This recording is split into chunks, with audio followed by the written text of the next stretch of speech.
Bonjour les amis, voilà c'est parti la semaine de pêche avec mon ami Pascal.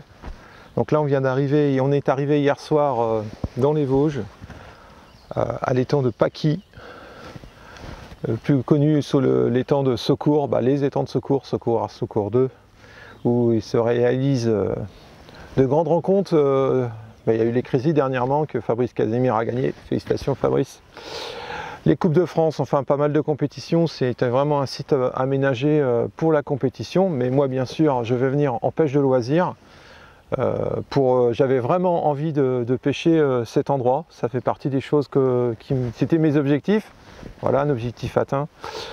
On s'est installé, alors du coup je remercie toutes les personnes qui m'ont envoyé par Messenger des petits messages pour me conseiller les postes, comment on les approche, tout ça j'ai bien noté. Comme vous pouvez constater, tous les conseils que vous m'avez donnés, je ne les ai pas respectés pour l'instant, mais je vais le faire après. En fait, on s'est installé du côté canal. Pourquoi? Parce que du côté canal, on peut pêcher en open, c'est-à-dire qu'on peut pêcher à tout ce qu'on veut. Et j'ai vraiment envie de faire une pêche de pelé waggler, j'ai envie de faire une pêche au feeder. Bien sûr, je vais pêcher au coup, c'est sûr. Et du coup, on s'est installé là, on s'est mis au milieu du plan d'eau. C'est vrai que quand on est arrivé ce matin, c'est ce que nous ont dit les locaux hier. Vous allez voir, il y a plein de poissons en surface, c'est ce qu'on a vu. Là, tout doucement, le soleil se lève. Et là, je suis déjà en t-shirt. C'est vrai que dans l'Est, il fait chaud, c'est impressionnant. Là, il est exactement 7h46. On nous a conseillé de venir de bonne heure parce que vous vous installez où vous voulez. On avait le plan d'eau pour nous. On aurait pu dormir 1 heure de plus si on avait voulu. Mais bon, 7h46 et on a déjà chaud. Alors cet après-midi, ils annoncent 28-29, ça va être chaud et on aura le soleil en plus en plein dans la gueule. Donc crème obligatoire. Voilà, ça c'était pour juste l'anecdote, mais on est en vacances, on va en profiter. Donc bien sûr, le but c'est pas de faire 90, 100 poissons ou même moins bien sûr. Le but c'est de faire des poissons un peu partout où on va les pêcher. Et prendre plaisir, c'est surtout ça qui est important parce que moi je suis pêcheur de loisirs, je suis pas compétiteur et c'est vrai que ce que vous allez voir, ça ne pourra pas être mis en application je pense en compétition pour ceux qui font de la compétition et qui découvrent cette vidéo et qui voudraient avoir des infos. Là on est pour l'instant on est 3 pêcheurs sur cette digue, donc il n'y a pas de pression de pêche, il n'y a pas de bourriche dans l'eau, ça c'est aussi ça, les poissons ils le ressentent. Les poissons vont facilement venir à nos pieds, donc je pense que pas besoin d'aller pêcher bien loin. Après, je vais découvrir, c'est la première fois que je viens. J'ai essayé de faire abstraction de tout ce qu'on m'a dit. Je vais déjà faire mon approche à moi, qui est surtout pas forcément la meilleure. Et puis, en fonction de cette journée de pêche, je ferai mon analyse et j'intégrerai les éléments que certains pêcheurs m'ont transmis, que je remercie encore. Voilà, il y a de fortes chances, bien sûr, qu'on aille pêcher demain en face, la buvette, là, ça c'est certain. Déjà hier, en se promenant, en baladant, on a vu un petit jeune qui sortait une carpe commune de 13 kg. Il y a vraiment des gros poissons ici, donc c'est sympa. Voilà, donc la difficulté aujourd'hui, c'est de ne pas partir dans tous les sens. J'ai sorti les cannes au cou, j'ai sorti une canne feeder et une canne pelé waggler.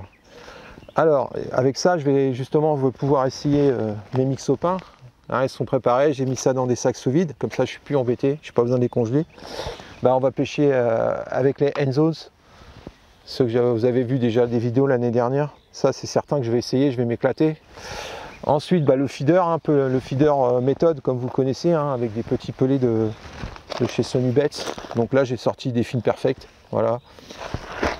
Et au coup il y a on m'a conseillé de pêcher au maïs, donc je vais faire maïs, ça c'est sûr. Et puis j'ai envie d'essayer, ça fait longtemps que je n'ai pas pêché avec de la pâte de Sonubets.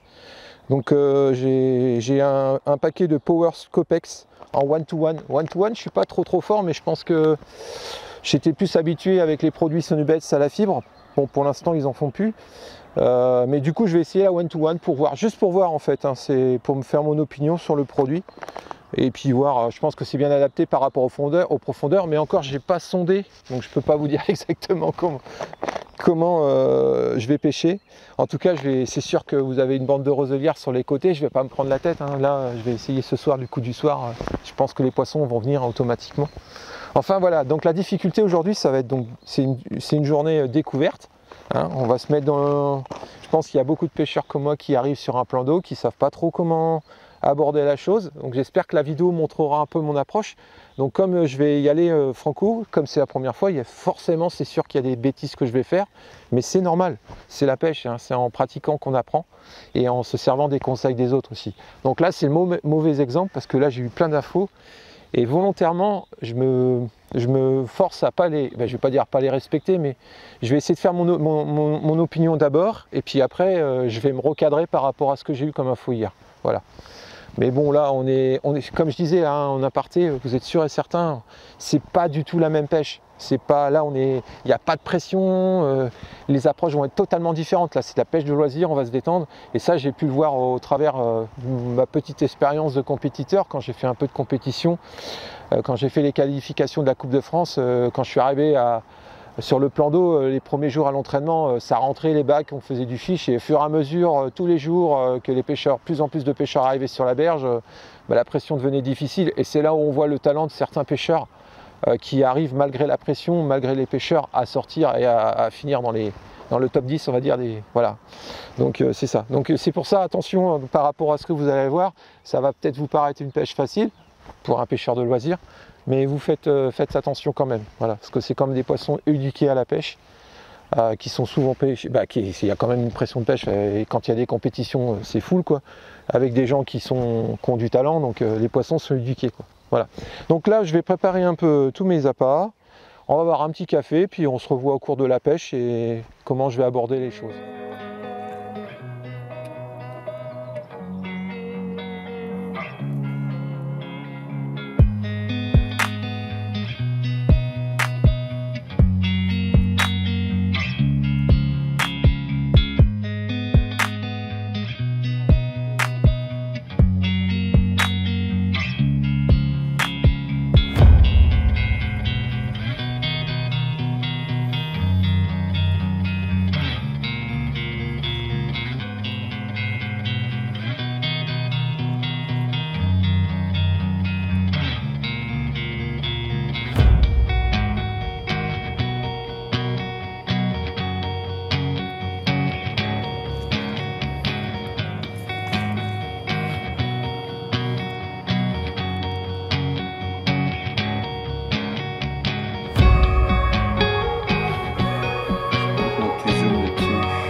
À la vôtre, de retour à Secours 1, cette fois-ci on s'est mis en mode pêche au coup complètement. Hier on s'est amusé un petit peu à différentes techniques de l'autre côté, parce que c'est le seul endroit où sur le Secours 1 c'est autorisé, la berge en face. Ça a été assez compliqué, mais comme j'avais dit en introduction, j'ai essayé d'avoir mon approche en toute simplicité, en mode titi. Bon, par contre là c'est un peu plus compliqué, c'est logique, on a quand même un plan d'eau avec des poissons éduqués. Donc on voit qu'il y a quand même d'excellents pêcheurs qui viennent pêcher ici parce que vu les touches et tout ça, c'était assez compliqué. Donc il y a deux paramètres très importants. Le sondage, ça c'est primordial. Il faut sonder en cours de pêche, pendant la pêche. À chaque fois, dès que vous avez des touches bizarres, faut sonder, quoi. Donc, et le deuxième point important, qu'on a eu la chance de savoir grâce à des pêcheurs locaux qui sont venus nous voir et qui nous ont conseillé. Toujours intéressant de partager ses connaissances, et ils nous ont dit vos lignes ils sont mal positionnées et mal faits au niveau du plombage. Donc je vais vous montrer ça. Donc c'est une petite astuce, j'espère que les personnes qui m'ont montré ça ne m'en voudront pas d'avoir partagé cet élément. Aujourd'hui c'est ça, demain ça sera autre chose. En tout cas, pourquoi on a fait ça? On avait énormément de touches, mais que des fausses touches, on n'arrivait pas à les taper, on ferrait dans le vide, et quand on a changé le positionnement des plombs sur la ligne, ça a été radical. Après il faut sortir les poissons, ça c'est une autre affaire. Mais en tout cas on avait des touches et on arrivait à les piquer. Bon, beaucoup d'harponnage aussi de temps en temps. Donc ça a été assez compliqué, mais bon, c'était normal, c'était une journée pour voir. Là, ce matin, on n'a pas pêché, il y a eu des orages, il a plu toute la matinée. Puis on a fait quand même une journée hier pratiquement de pas loin de 14 heures de pêche. Il fallait quand même qu'on se repose, hein. On a une semaine de pêche, sinon on sera crevé à la fin de la semaine. Puis on est en vacances. Donc là, on s'est installé, là il doit être pas loin de 14 h, 14h30. Pour le coup du soir, parce qu'il y a de l'activité et le coup du soir on peut en profiter. Hein. Donc on va profiter jusqu'à la tombée de la nuit pour essayer de faire un peu de fiches à travers cette vidéo, j'espère vous en montrer, voilà. Là cette fois-ci je vais suivre les conseils de Fabrice par exemple, qui m'a envoyé des éléments et certains d'autres pêcheurs. Je les remercie, je vous remercie tout le monde des conseils que vous nous avez envoyés. Je remercie les pêcheurs aussi qui sont venus nous voir hier et qui ont partagé leur connaissance du plan d'eau. Parce qu'à chaque plan d'eau, chaque particularité, c'est normal. Ça sert à ça aussi les entraînements et découverte d'autres endroits. Donc aujourd'hui je vais avoir une approche un peu plus, on va dire, comme si j'étais en mode, entre guillemets, j'aime pas dire ce mot là, mais compétition. On va vraiment être pur coup. Je cherche pas le rendement, hein, bien sûr. Le but c'est de faire quelques poissons, de prendre plaisir avec mon ami Pascal. J'espère que pour lui ça sera un peu plus facile aujourd'hui. Bon, déjà on a les éléments pour bien pêcher. Après il faut faire rentrer les poissons, mais ça c'est autre chose. Alors les approches, donc je vais avoir une canne, je vais me mettre à 9,50 m, pas besoin de tirer trop loin. Alors la difficulté, ce que je disais, c'est le sondage. C'est qu'en fait on a pas mal de poissons qui viennent bouffer et qui font des trous. Alors le fond change tout le temps quoi. Et il y a des cassures, ça monte. Alors là j'ai trouvé un léger faux plat sur... J'ai trouvé un léger au fond sur près de 30 cm et après ça tombe de chaque côté. Du coup je l'ai pêché sur le haut fond. Et puis si je vois que les poissons ne viennent pas sur le haut fond, j'irai plus sur la gauche. Enfin je vais chercher un petit peu, hein, je vais taper au fur et à mesure, en fait essayer de trouver les poissons où ils mangent. Je vais me mettre à 9,50 m parce que pourquoi, ça c'est tous les compétiteurs le disent, hein, c'est qu'il faut commencer court. Parce que généralement après le poisson il a tendance à s'éloigner un petit peu. Bon là encore ça va être particulier parce qu'on est en fin de journée, les poissons sont éduqués, on va avoir tendance à venir au bord.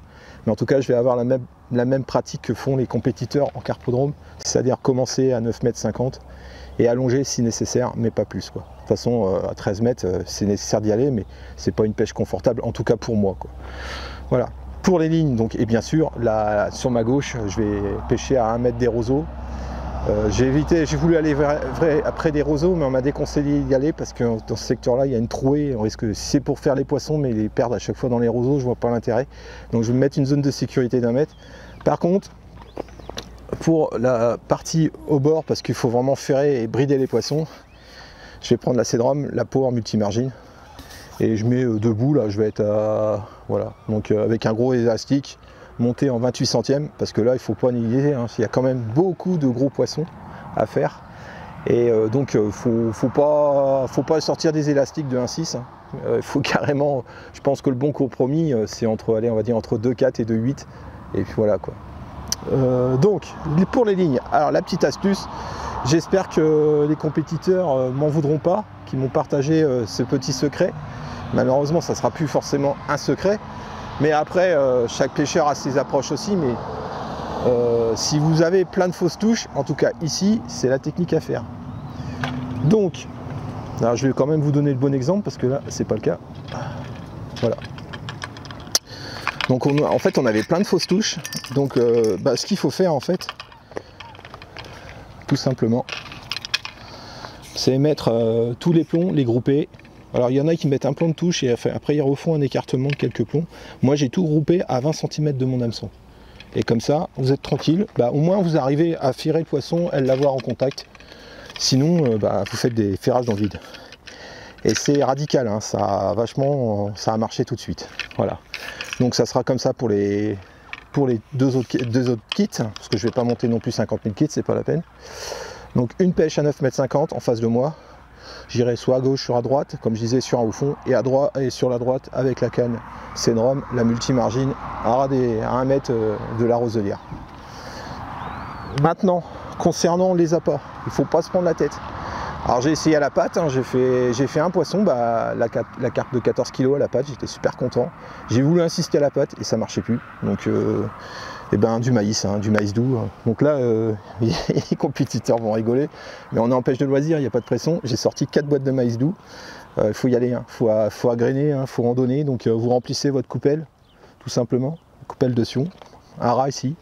Voilà, on vient poser, à la moindre touche, mauvais ferrage dans le vide, eh ben, vous ne reposez pas, même si vous avez encore votre maïs sur l'hameçon, vous ne posez pas, vous remontez, vous remettez du maïs et on agrène, on agrène, on agrène. C'est que ça, que ça, que ça. Mais bon, il faut s'y habituer, c'est comme ça, c'est la pêche en carpodrome. Accompagné bien sûr de petits pelets. Moi, la particularité, mes pelets, je les ai trempés dans du monster crab. Voilà. Voilà, c'est des pelets de 4 mm. Ils sont gras. Donc là, il n'y a pas de vent. C'est vrai, c'est un conseil qu'on m'a donné aussi. C'est vrai que j'y pensais pas forcément, mais je l'ai vu sur des vidéos. Quand vous utilisez les petits pelets de 2 mm, s'il y a du vent, il faut surtout bien les humidifier. Pas trop, il ne faut pas que ça soit une pâte, mais pour qu'elle descende rapidement. Mais là, comme il y a tellement de fond, il ne faut pas hésiter à monter sur du 4, du 6 mm en pellet. De toute façon, maintenant, on est dans une période où les poissons vont manger. Il fait chaud. Donc, on n'est pas sur une pêche chirurgicale. Voilà en gros les approches. Et puis au maïs, juste un maïs accroché au bout de l'hameçon. Une petite technique, c'est soit écraser un peu le bout du maïs aussi qui marche bien. Et des fois quand c'est compliqué, même à la peau de maïs. Voilà, carrément à la peau. Vous voyez les amis, c'est pas très compliqué. Un peu de maïs. Bien sûr, si j'ai oublié, le babycorn qui peut compenser un peu le maïs. Hier j'ai fait aussi de la carpe au babycorn sur une bague en bordure, ça marchait très bien. Ils aiment bien le babycorn ici aussi. Voilà, vous voyez, je vous ai tout dit. Je m'en excuse en espérant que ce que j'ai dévoilé, ça ne posera pas de problème à mes amis compétiteurs. Enfin, c'est du partage, hein, c'est une chaîne de partage. Et après, je vous ai donné les ingrédients. Mais comme pour la cuisine, il faut qu'il y ait un bon chef pour faire la cuisine. Il faut un bon pêcheur aussi, parce que si vous mettez tout à l'envers ou vous mélangez, la réussite ne marchera pas non plus. Voilà. Bon, maintenant, je vais m'installer. Je vais commencer à amorcer, fish after fish. Et on se retrouve en action de pêche avec des poissons, du moins je l'espère. Voilà, à tout à l'heure. Bon les amis, c'est assez compliqué quand même ce soir. On pensait que ça allait être plus facile. Je suis passé à la patte, parce que là on a vraiment beaucoup de fausses touches. On a essayé le maïs d'une certaine façon. Un truc que j'ai pas dit aussi en introduction de la vidéo, réduire la ligne au-dessus du flotteur, passer à 10 cm quoi. Pour vraiment auto-ferrer, que le poisson s'auto-ferre et puis pas louper au ferrage quoi, parce qu'on a vraiment plein de fautes de touches dans le vide à chaque fois quoi. Et là là j'ai un poisson et en fait c'est le poisson qui me balade pour l'instant. Il m'a sorti tout l'élastique, mais bon, je temporise, je laisse le fatiguer un petit peu, puis quand je vais sentir que quand il va commencer à monter 2-3 fois, je vais pouvoir, là c'est ce que je suis en train de faire en fait, déboîter pour travailler vraiment qu'avec le kit et pas trop solliciter la canne. Après les cannes sont faites pour ça, mais bon, on va profiter de l'effort de la canne. Là il est reparti. C'est très mauvais quand ça part devant comme ça, il se retourne, l'hameçon se décroche, c'est fini, mais bon.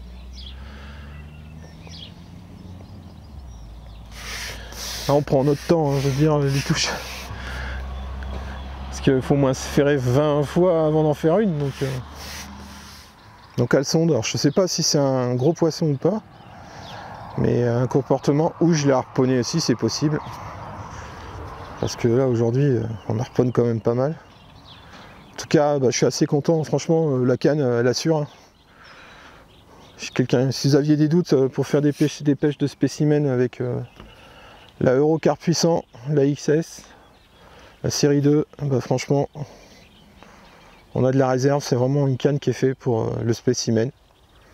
Pas évident à faire monter, pour l'instant elle n'a pas encore... le risque là c'est qu'elle reparte. Je pense que vu les à-coups que j'ai dans le sillon, j'ai dû l'harponner aussi. C'est pour ça que j'ai du mal.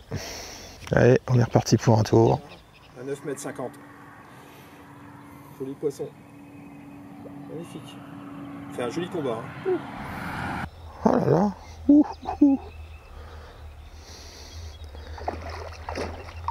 Putain, un beau poisson encore.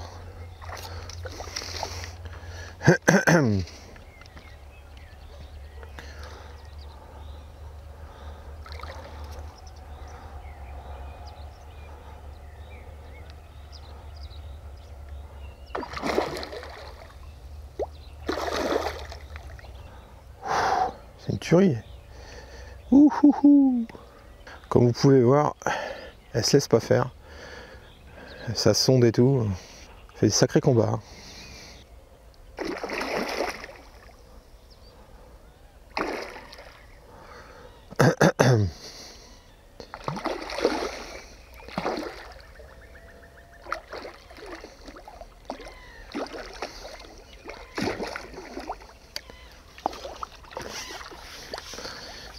Le miroir. Oh la vache. Dès qu'elle voit les puisettes, elle se rebarre.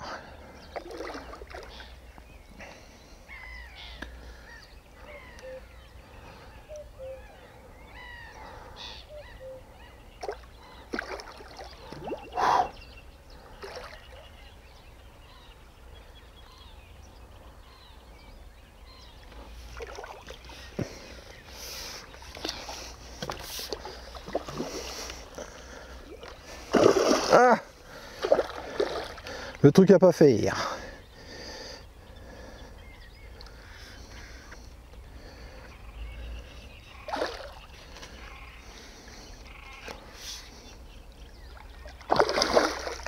Ouh. Yes.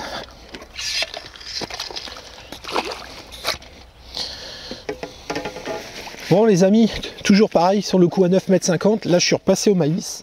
Parce qu'à la patte, je faisais des fausses touches. Pareil, hein, toujours ce que j'expliquais, l'hameçon à 10-20 cm, les plombs à 20 cm de l'hameçon. Voilà. Voilà. Je pense qu'elle va me mettre misère. Parce que et un poisson. En fait, c'est pas évident à prendre parce que ils sont pas longs. Oh, je suis trempé avant. Ah, non.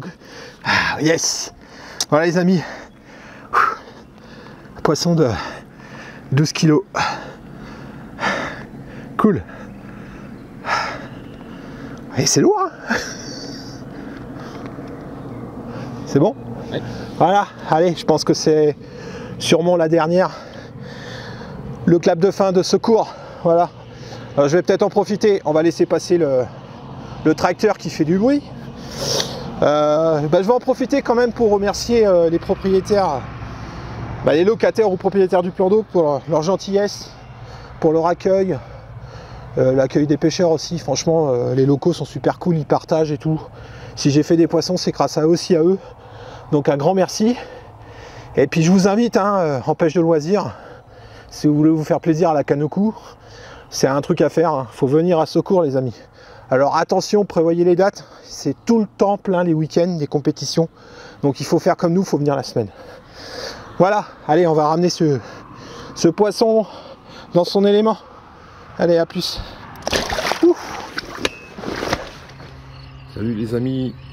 Allez, la dernière petite vidéo, je voulais vous montrer les chalets de secours. Il y en a 3. Il y en a un ici et l'autre était là. Donc c'est juste pour vous montrer. Donc les nuitées c'est 30 € la journée, les 24 heures on va dire. C'est vachement bien propre, c'est neuf, hein, mais c'est bien aménagé. Donc vous avez deux chambres de 2 lits. On peut y loger 4 personnes. Donc c'est 30 € bien sûr par personne. Voilà, et donc il y a même des quoi ranger les vêtements pour ceux qui seraient là pour un long séjour. Une salle de bain.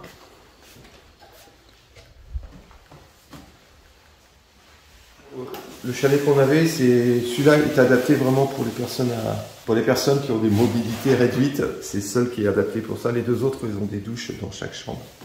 Enfin bon, pour nous, pour la pêche, c'était très très bien. Hein. Franchement, c'était top. On vit pas non plus. On peut y vivre sans problème. Mais nous, c'était vraiment pour avoir un pied à terre pour se reposer le soir. Et voilà. Et la deuxième chambre. Un peu plus petite. Un peu plus petite, mais bon, pour dormir, c'est bien suffisant, il n'y a pas de problème. Voilà. Après, pour la partie repas, donc il y a un four. Vous avez même un lave-vaisselle pour ceux qui n'ont pas envie de... Non, ça n'est pas servi. Un grand frigo quand même, c'est pas... Donc là, vous voyez, on a déjà fait nos courses pour Broly. Au-dessus, le micro-ondes. Et après, il y a tous les nécessaires. Je ne vais pas tout vous montrer, mais il y a des verres, des bols, des tasses. Il y a de quoi faire un peu de cuisine. Enfin, il y a tout. Hein. C'est bien équipé, franchement.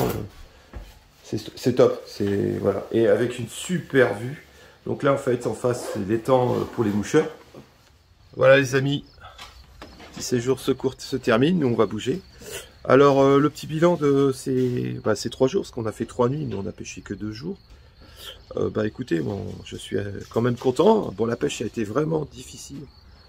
Difficile parce qu'on est sur des étangs qui ont une grosse pression de pêche. Pascal a été voir le planning, en fait, à part 3-4 week-ends dans l'année. Sinon, c'est compétition tous les week-ends. Donc les poissons sont vachement éduqués et c'est pour ça qu'on a rencontré des difficultés. Par rapport à ce que nous ont dit les pêcheurs locaux, on est en sortie de frais et là franchement ils sont vraiment très pointilleux les poissons, donc c'est vraiment beaucoup de fausses touches. Faut alterner, faut trouver quoi. La pêche c'est pas évident quoi. Mais bon, j'ai quand même sorti mon épingle du jeu, j'ai sorti quelques poissons, c'était le but. J'étais pas là pour faire de la pêche de rendement, j'étais seulement là pour me faire plaisir avec mon collègue Pascal. C'est ce qu'on a fait, c'était cool. Un grand merci encore à Sandrine et Gérard et puis aux pêcheurs locaux qui sont vraiment pas avides de conseils, qui sont venus nous voir plusieurs fois. Il y en a même des gens qui sont revenus nous voir lundi pour voir comment ça se passait tout ça. Donc franchement, ça a essayé. Bon, le petit bémol, mais je l'ai dit, hein, les poissons sont un peu abîmés, mais ce qui est expliqué par la pression de pêche. Donc rien ne peut être parfait dans la vie.